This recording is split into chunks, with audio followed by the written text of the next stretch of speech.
जब ये लोकसभा प्रत्याशी जेजेपी और बीजेपी के वोट मांगने गांव में आएंगे तो एक सरपंच नहीं, पूरे गांव देहात के लोग इनकी बाँह पकड़े गांव से बाहर निकालने का काम करेंगे। जब शेर सो रहा हो ना, तो ये नहीं समझना चाहिए कि वो मतलब अब किसी के ऊपर हमला नहीं करेगा। हम अभी अपने बिल्कुल अंदर से संगठित हैं, कोई 2 फाड़ नहीं है, कोई 3 फाड़ नहीं है। इन्होंने अपने जाल पासे फेंकने का काम किया था और हरियाणा विकासशील एसोसिएशन का एक नाम दिया गया था इनके द्वारा। आज तक उनकी एक कार्यकारिणी ये पूरी नहीं बना पाए। ये हरियाणा में से 5% सरपंच इकट्ठा करके किसी मंच पे दिखा दें, भाई हम उसी दिन अपना आंदोलन वापस कर लेंगे। ये सिर्फ क्या कि झूठ बोलते हैं। और अब हम ये जो हमारी कार्यकारिणी है, जो हमारी ग्राम की पंचायतें हैं, ये 6 रुपये पंचायतें हैं, ये अभी थोड़ा सा रिलैक्स कर रही है और दूने प्रयास के साथ, दूने जोश के साथ इनका हम शिकार करने की कोशिश करेंगे।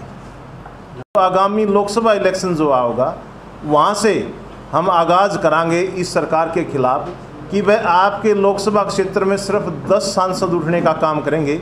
हमारी 6,500 पंचायतें हैं, वो डिवाइड बाय 10 करोगे आप तो 600 लोग एक इनके लोकसभा सांसद के जो प्रत्याशी होंगे उनका लठमार का काम करांगे। इनको गांव देहात की चौपालों में ना चढ़ने का काम करांगे। बिल्कुल कतई बर्दाश्त नहीं होगा अगर ये गांव के किसी भी सामाजिक जगह पर चढ़ेंगे तो इनके बिल्कुल लठ मारने का काम हम करांगे। बिल्कुल जो भी जजपा बीजेपी का कोई भी लोकसभा सांसद का प्रत्याशी गांव के किसी भी सामाजिक जगह, सार्वजनिक जगह अगर वोट मांगने के लिए चढ़ता है तो उससे हम गांव का बाँह पकड़े गांव से बाहर का रास्ता दिखाने का काम करांगे, बिल्कुल वहां घुसने नहीं देंगे। है जब चोरों की दुकानदारी आपसी विचारधारा से मैचिंग करके ठीक ठाक चल रही हो तो वो आम जनता की आवाज़ नहीं सुनते, उनको तो चोरी से मतलब है। इन्होंने चाहे अमृत सरोवर की योजना शुरू करके लोगों के साथ गांव देहात बर्बाद करने के लिए ठगी मारने का काम कराया हो, चाहे अब जल जीवन मिशन है, लोगों का तो गांव में एक घर पे पानी नहीं चढ़ता, अब जल जीवन मिशन की अपने इन्होंने तैयारियां कर दी हैं। अब एक कमेटी सुचारू रूप से चलाओ, जल से संबंधित ये बताओ वो बताओ, सिर्फ क्या ढकोसला कर दिया कि अब एक अपने कागजी कार्रवाई तक सीमित कर दिए। बार बार आप पत्रकार साथी भी पूछते हो कि वह गाँव ने की पंचायतों ने अपने प्रस्ताव दे दिए। वह प्रस्ताव इनके बाप की पनौती नहीं है, हर ग्राम पंचायत का अधिकार है प्रस्ताव देने का, लेकिन उन प्रस्तावों के ऊपर इस सरकार ने गांव में क्या काम किए, क्वेश्चन ये उठता है। आप अपनी सरपंच एसोसिएशन से ना पूछ के इस सरकार से पूछिए कि ग्राम पंचायत ने आपको इतने प्रस्ताव दे दिए, उन प्रस्ताव पे आपने कितने एस्टीमेट बनवाए, उन एस्टीमेटों पे कितने टेंडर करवाए और उन टेंडरों के द्वारा गांव के स्तर पे कितना विकास हुआ है। ये सिर्फ पैसा खाने के चक्कर में है, चोर बाजारी चलाने के चक्कर में है और गांव देहात को बर्बाद करने के चक्कर में है। बिल्कुल आप गांव जाके सर्वे करवाओगे और आपको सर्वे करवाने की मोदी जी का जो रथ है हरियाणा में रुकेगा, वो हम दिखाएंगे इनको कि हरियाणा के अंदर से एक सीट भी लोकसभा की लोगों को नहीं मिली। गलत वो है, पंचायती राज व्यवस्था को ही खत्म करना चाहती है सरकार। फैसला अपनी पंचायतों को बचाने के लिए लिया, अपने गांव देहात को बचाने के लिए लिया गया। ये सरकार बिल्कुल खत्म करना चाहती है, गांव के विकास को बाधित करना। सरकार पहले कहती थी कि हमने 4000 पंचायतों ने प्रस्ताव दिए। भाई अगर प्रस्ताव दी तो टेंडर लगने चाहिए, कितने टेंडर लगे? इनके पास ना पूर्ण अधिकारी है, किसी पंचायत के अंदर विकास कार्य नहीं हुआ अभी तक। पूरे हरियाणा प्रदेश का विकास रुका हुआ है ग्रामीण क्षेत्र का। ये धीरे धीरे पंचायती राज व्यवस्था को खत्म करने की एक बहुत बड़ी साजिश है। ये अधिकारियों के तहत जो 2 साल बीच में चुनाव नहीं करवाए थे, इन लोगों ने पंचायती राज का जो बजट था उसको हड़पा। ये धीरे धीरे हर प्रकार से इस व्यवस्था को ही खत्म करके अधिकारियों के माध्यम से पूरे प्रदेश के ग्रामीण क्षेत्र को बर्बाद करने में तुले हुई।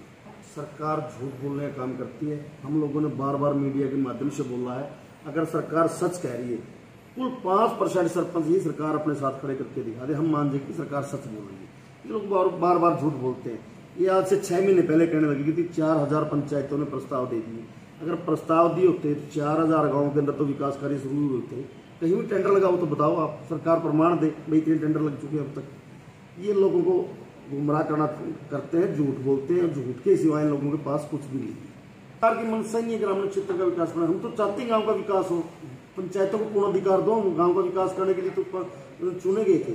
हमारा मकसद है अपने गांव का विकास करना, लेकिन सरकार का मकसद है गांव को बिल्कुल बर्बाद करना, और ऐसा पंचायत के लोग कभी भी सहन नहीं करेंगे। 5 नवंबर से पहले हरियाणा के हर ब्लॉक में जाएंगे, अपने साथियों के साथ मीटिंगें करेंगे और 5 नवंबर को सभी की राय लेकर वहां से कड़े निर्णय लेंगे और बूथ सत्र की लोकसभा चुनाव के अंदर सरकार के खिलाफ लड़ाई लड़ने का काम करेंगे। 5 नवंबर को मेन हमारा फैसला जो लोकसभा का चुनाव है, जो मोदी जी की नाम से पिछली बार लोकसभा की 10 की 10 सीटें आई थी, इस बार हम पंचायत के लोगों को ताकत दिखाएंगे और एक सीट के लिए भी मजबूर कर देंगे इन लोगों को। लोकसभा का मोदी जी का जो रथ है हरियाणा में रुकेगा, वो हम दिखाएंगे इनको कि हरियाणा के अंदर से एक सीट भी लोकसभा की लोगों को नहीं मिली। आज जो हरियाणा सरपंच एसोसिएशन की मीटिंग इस जाट धर्मशाला में हमारे प्रदेश अध्यक्ष भाई रणबीर समेणी की अध्यक्षता में हुई है, इसमें पूरी 25 सदस्यीय हरियाणा की जो कार्यकारिणी कमेटी वो आई है। तो इसमें हमने मेन फैसले लिए हैं। एक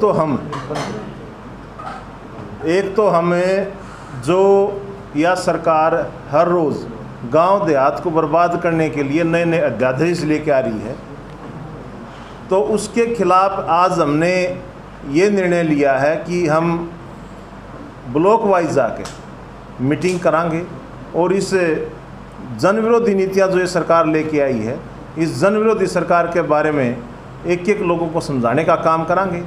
और इसके लिए हम उन सरपंच साथियों को, ग्राम पंचायतों को 5 नवंबर को जो टोहाना में हम रैली का आयोजन कर रहे हैं, वहाँ पे बुलावा देने का काम करांगे कि वह सभी ग्राम पंचायतें टोहाना रैली में आप 5 नवंबर को पहुँचने का काम करें। और हमने टोहाना में ही क्यों रैली रखी, एक विषय ये भी है, टोहाना में ही हमने सरकार के खिलाफ गांव बचाओ देहात बचाओ की मुहिम स्टार्ट की थी। और वहीं पे जो उतनी जब ये लोकसभा प्रत्याशी जेजेपी और बीजेपी के वोट मांगने गांव में आएंगे, तो एक सरपंच नहीं, पूरे गांव देहात के लोग इनकी बाँह पकड़े गांव से बाहर निकालने का काम करेंगे। आपने कहा की बात करो कि आपने किसी भी एक एरिया के अंदर, चाहे वो कर्मचारी की बात हो, चाहे ग्राम पंचायतों की बात हो, चाहे कर्मचारी अपने जो पुरानी पेंशन बहाली की नीति को लेकर स्ट्राइक कर रहे हों, चाहे किसान धरने पे बैठे हों, चाहे अपने अब क्लरिकल स्टाफ जो इनकी मतलब जो अपनी ठगी की दुकान का हिसाब किताब रखता है, चाहे उनके धरने की बात हो। जब हरेक वर्ग के साथ इन्होंने छेड़खानी करके, उनके अधिकारों का हनन करके उनका लठ मारने का काम करा, तो फिर ये जन विरोधी नीति तो क्या हुई।